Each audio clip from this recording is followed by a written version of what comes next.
Ads లేకుండా latest episodes చూడండి. Free అనగానే 500 కదా అని చెప్పి వెనక ముందు ఆలోచించకుండా అప్పో సప్పో చేసి అప్లికేషన్ కట్టేస్తాం. వాళ్ళు ఆ డబ్బులనేమో నొక్కేస్తారు. ఆ తర్వాత మనల్ని నమ్మించడం కోసం పరీక్ష పెడతారు. కానీ సీటు మాత్రం ఎవరు పూర్ణ? అందరూ మీలాగే ఉంటారనుకోకండి. మంచివాళ్ళు, నలుగురికి సాయం చేసే వాళ్ళు కూడా ఉంటారు. అయ్యో పూర్ణ, నన్ను నమ్మకపోతే నమ్మకపోయా, కానీ వాళ్ళని నమ్మి మోసపోవద్దు అంటున్నాను. ఇప్పుడైనా ఈడు పరీక్ష రాస్తే ఒరిగేదేంటి? ఇప్పుడు చదువుకున్న స్కూల్లో బాగానే చదువుతున్నాడు కదా, అక్కడే చదువు నువ్వు. ఇక మీరు చెప్పింది చాలు, ఆపండి. వీడు పరీక్ష రాస్తే ఒరిగేదేం లేదా? మీకేం తెలుసండి నా కొడుకు గురించి?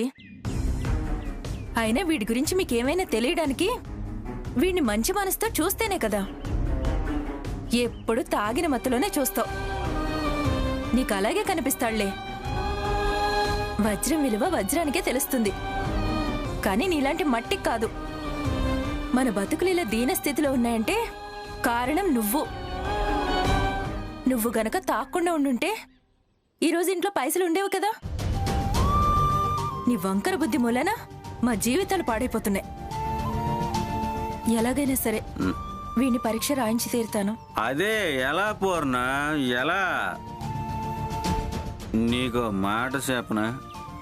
ఒక కూలోడు కొడుకు కూలోడే అవుతాడు, ఒక నౌకరు కొడుకు నౌకరే అవుతాడు, ఒక డ్రైవర్ కొడుకు డ్రైవరే అవుతాడు. ఇది జీవిత సత్యం. నువ్వు పొరబడుతున్నావు. ఇలాంటి జీవిత సత్యాలు మీలాంటి తాగుబోతులు చెప్తారండి, మేధావులు కాదు. ఎలాగైనా సరే మేడంని డబ్బులు అడిగి వీడికి ఫీజు కడతాను. నీకేంది చెప్పినా ఉండు నాన్న, నేను ఇప్పుడే వస్తాను. సరే.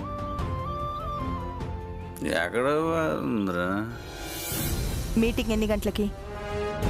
ఓ, రేపు 11 గంటలకా? ఓకే, అపాయింట్మెంట్ ఫిక్స్ చేయండి. ఏంటి పూర్ణ? మేడం, మీతో ఒక విషయం చెప్పాలి మేడం. ఏంటది? కన్నయ్య స్కూల్లో బాగా చదువుతున్నాడు మేడం. అయితే వాణ్ణి పరీక్ష రాయించాలంట. రాయించు. ఆ విషయం నాకు చెప్పడం దేనికి? అంటే మేడం, అందుకు ఒక 500 రూపాయలు ఫీజు కట్టాలంట. ఆ పైసలు మీరిస్తే నేను ఫీజు కట్టేసి కన్నయ్యతో పరీక్ష రాపిస్తాను. వాడు పరీక్ష రాయాల్సిన అవసరం లేదు.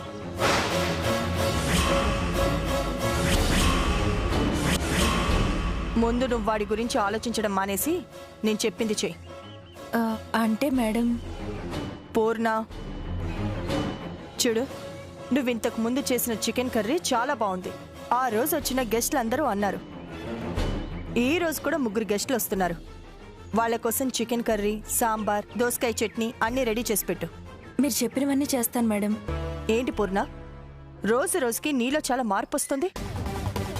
నేను ఇవ్వను అని చెప్పినా కూడా అడుగుతున్నావంటే ఏంటి అర్థం? బ్రతిమాలుతున్నావనా లేక ఆర్డర్ వేస్తున్నావనా? అయ్యయ్యో, అలా కాదు మేడం, నేనెప్పుడు ఆ విధంగా మాట్లాడను. అయితే వెళ్ళి నేను చెప్పిన పని చేయి. ఇంకా చూస్తావేంటి? వెళ్ళు. అలాగే మేడం.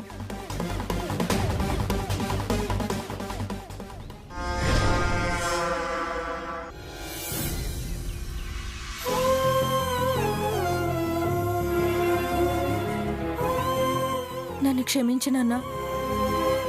మేడం గారు నా గోడ అర్థం చేసుకోలేదు. నేనొక పాపిష్టి తల్లినిరా. కన్న కొడుకు భవిష్యత్తు కోసం ఒక్క 500 కూడా ఇవ్వలేని పిచ్చిదాన్ని. నువ్వు నా కడుపును పుట్టడం నా అదృష్టం అయితే అదే నీ దురదృష్టంరా. ఊరుకో అమ్మా, ఎందుకు బాధపడుతున్నావు? ఏడవడం తప్ప ఇంకేం చేయగలను నాన్న. ఈ కన్నయ్య నీకుండగా ఆ కన్నయ్య మనకుండగా నువ్వెందుకమ్మా బాధపడ్డం? నువ్వేం బాధపడకమ్మా, నేను పరీక్ష రాస్తాను.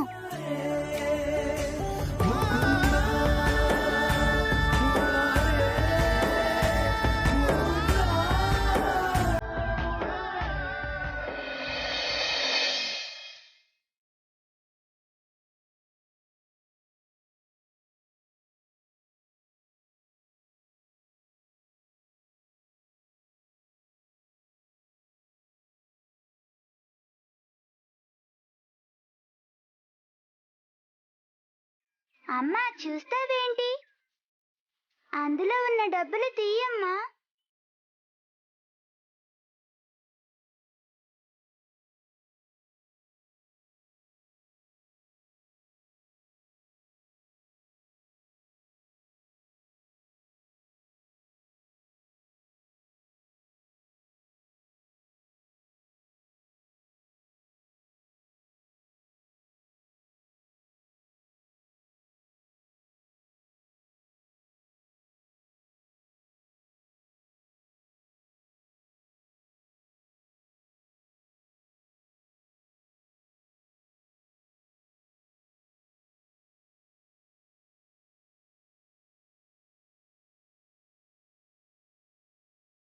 అమ్మా మొత్తం ఎంత అయ్యాయి? 480 రూపాయలున్నాయన్నా. అంటే ఇంకో 20 రూపాయలు కావాలి కదమ్మా. ఉండు నాన్న.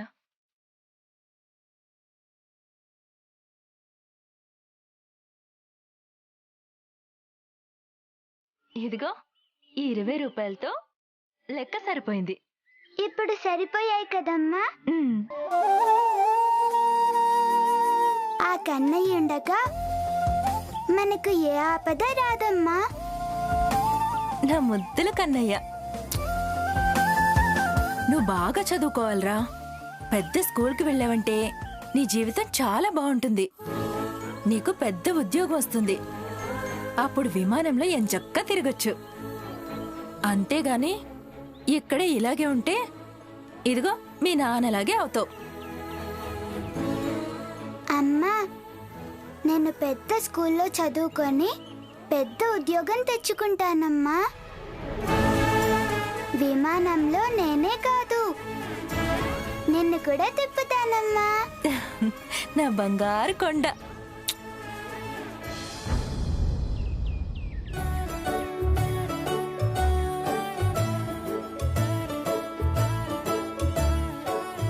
నాన్న విహారీ, ఏంటి మమ్మీ? తెలుగు సబ్జెక్ట్ లో నువ్వు చాలా వీక్ గా ఉన్నావు కదా నాన్న.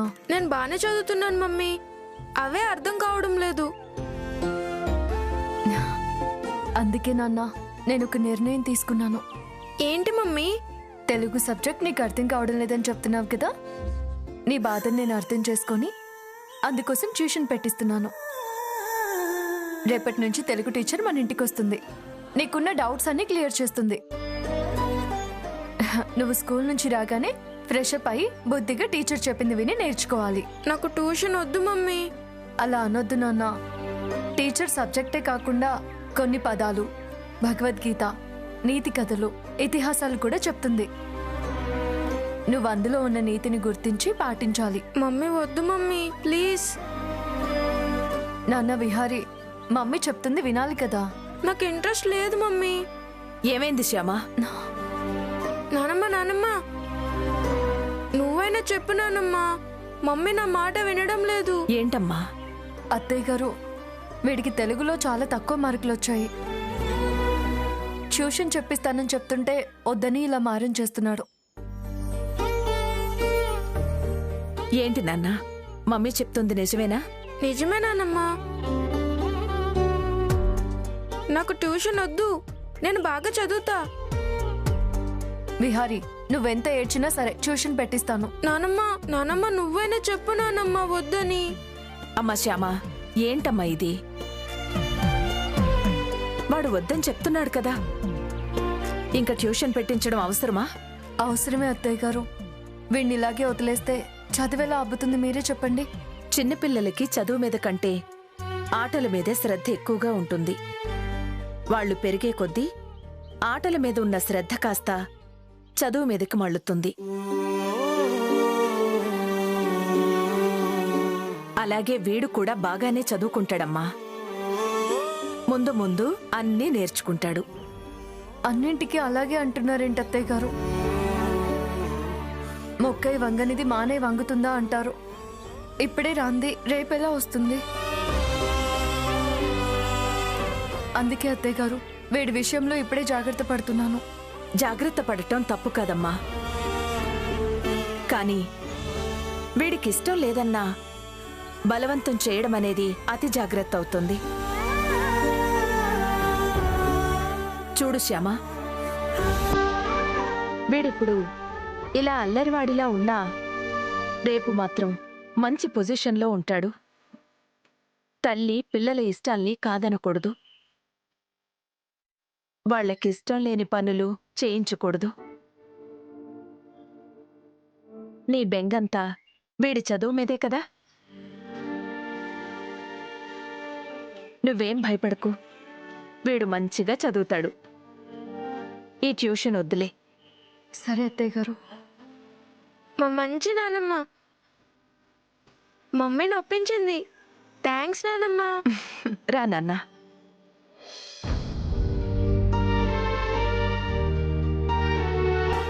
వీడికి చదువు మీద ఎప్పుడు ఇంట్రెస్ట్ వస్తుందో ఏంటో.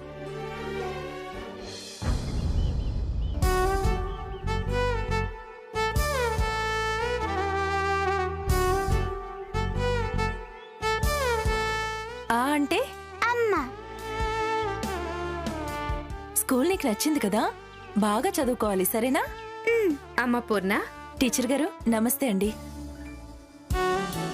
నమస్తే టీచర్. నమస్తే కన్నయ్య. కన్నయ్య రాసిన ఎగ్జామ్ రిజల్ట్స్ వచ్చేసాయి. మా కన్నయ్య పాస్ అయ్యాడా టీచర్? పాస్ అవడమే కాదమ్మా, అందరికన్నా ఎక్కువ మార్కులు వచ్చాయి.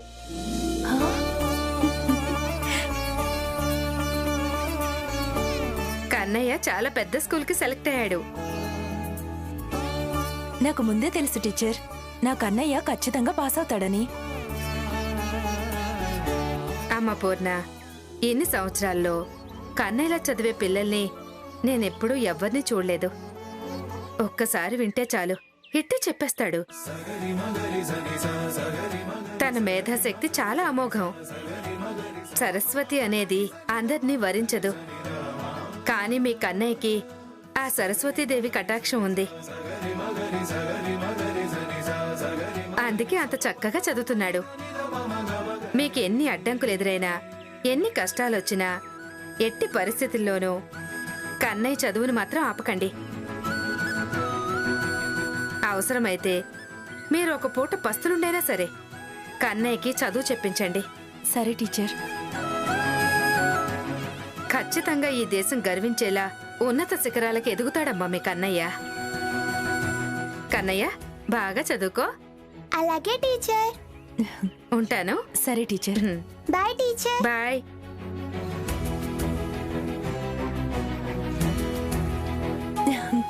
నా మంచి కన్నయ్య రా.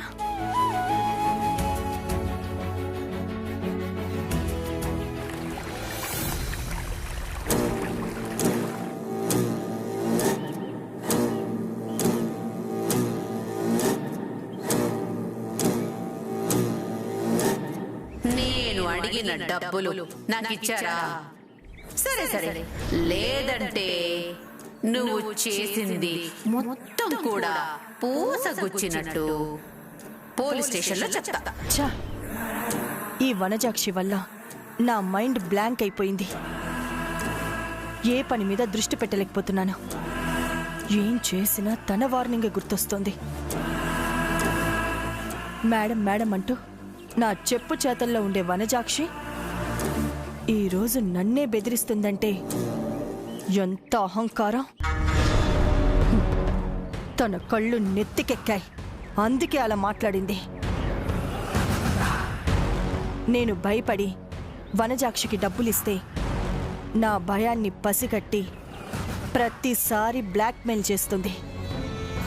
తనకి కావాల్సినంత డబ్బు ఇవ్వమని అడుగుతుంది. తను చెప్పిందల్లా నేను చెయ్యాల్సి వస్తుంది. ఛా, ఇలా జరిగిందేంటి? వనజాక్షి చేతిలో నేను కీలు బొమ్మలు ఆడటమేంటి? నో, ఆ థాటే వినడానికి కంపరంగా ఉంది. నాకు వార్నింగ్ ఇచ్చే స్టేజ్కి వచ్చిందంటే కథ చాలా దూరం పోయిందన్నమాట. వనజాక్షి డబ్బు మనిషి. డబ్బు కోసం ఏ పనైనా చేస్తుంది. తను అడిగిన డబ్బులు నేను ఇవ్వకపోతే తను చెప్పింది చేసినా చెయ్యొచ్చు. పిల్లల్ని మార్చిన విషయం అఖిల్ శ్యామాలికి చెప్పినా చెప్పొచ్చు. అదే జరిగితే నా పరిస్థితి ఏంటి? ఏదో ఒకటి చెయ్యాలి. వనజాక్షిని మళ్ళీ నా గుప్పిట్లో పెట్టుకోవాలి. అందుకు నేనేం చెయ్యాలి?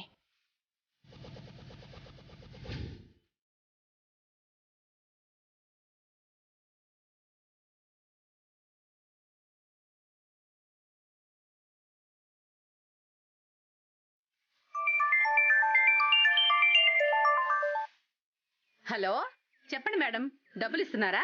లేదు. అయితే ఎందుకు ఫోన్ చేశారు? ఏంటి వనజాక్షి, ఒకసారి డబ్బులు లేవని చెప్పగానే నా మీద రెస్పెక్ట్ పోయిందా? అదంతా నాకు తెలీదు. ఇంతకీ మీరు ఇప్పుడు ఎందుకు ఫోన్ చేశారో అది చెప్పండి చాలు. నీతో ఒక ఇంపార్టెంట్ విషయం మాట్లాడాలి. మళ్ళీ ఎవరి కొంపలు ముంచాలో? ఏంటి? అదే ఏంటా ఇంపార్టెంట్ విషయం అని అడుగుతున్నాను. నువ్వు అడిగిన డబ్బుల గురించి. డబ్బులా? అవును, ఆ విషయమే. ఒకసారి ఇంటికి వస్తావా? అయ్యో మేడం, డబ్బుల కోసం అయితే తప్పకుండా వస్తాను. ఇప్పుడే బయలుదేరుతున్నాను.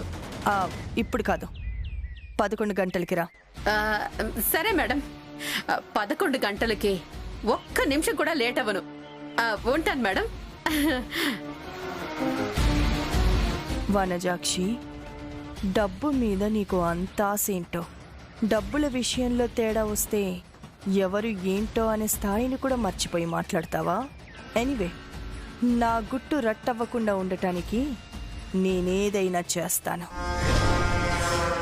మేడం భయపడిపోయింది. అవును మరి, ఈ వనజాక్షి గురించి తనకు తెలియదు కదా, అందుకే నన్ను తక్కువగా అంచనా వేసింది. మాటలతో తీసి పారేసింది. కానీ నేనిచ్చిన వార్నింగ్కి బెదిరిపోయి 25 లక్షలు ఇవ్వడానికి సిద్ధమైపోయింది అనుకుంటా. ఆ డబ్బులు వస్తే నా ఇల్లే బంగారం. ఇక నుంచి ఆ మేడం జీవితం నా చేతుల్లో ఉంది. పిల్లల్ని మార్చారన్న కారణంతో మేడంని ఆటాడుకోవచ్చు. నాకు కావాల్సినంత డబ్బు తన దగ్గర గుంజుకోవచ్చు.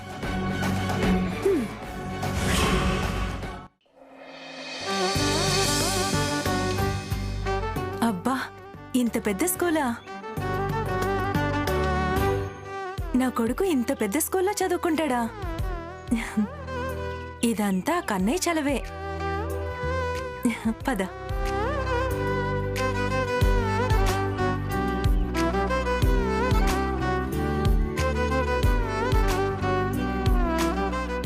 అమ్మా ఆగండి.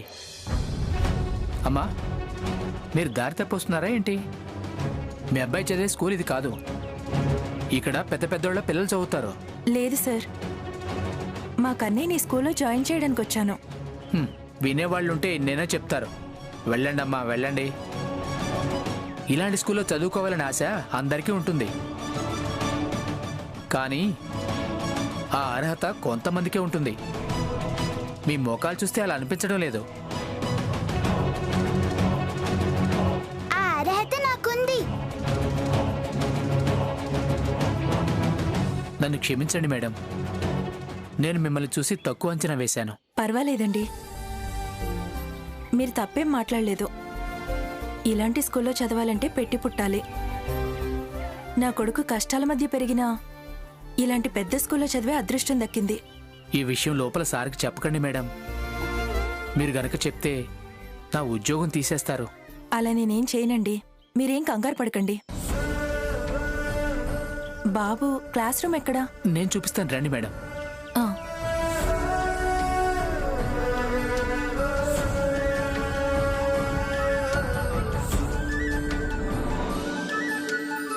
Excuse me sir. చెప్పు.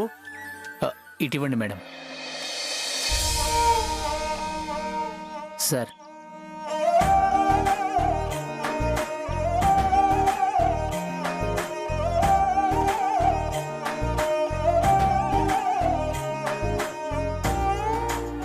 చిల్డ్రన్స్, ఇతని పేరు కన్నయ్య, ది మోస్ట్ బ్రిలియంట్ గై.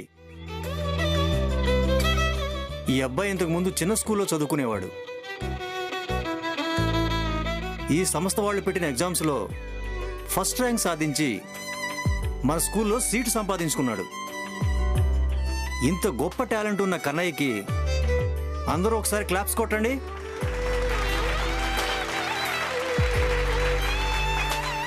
ఈ రోజు నుంచి కన్నయ్య మీ క్లాస్మేట్.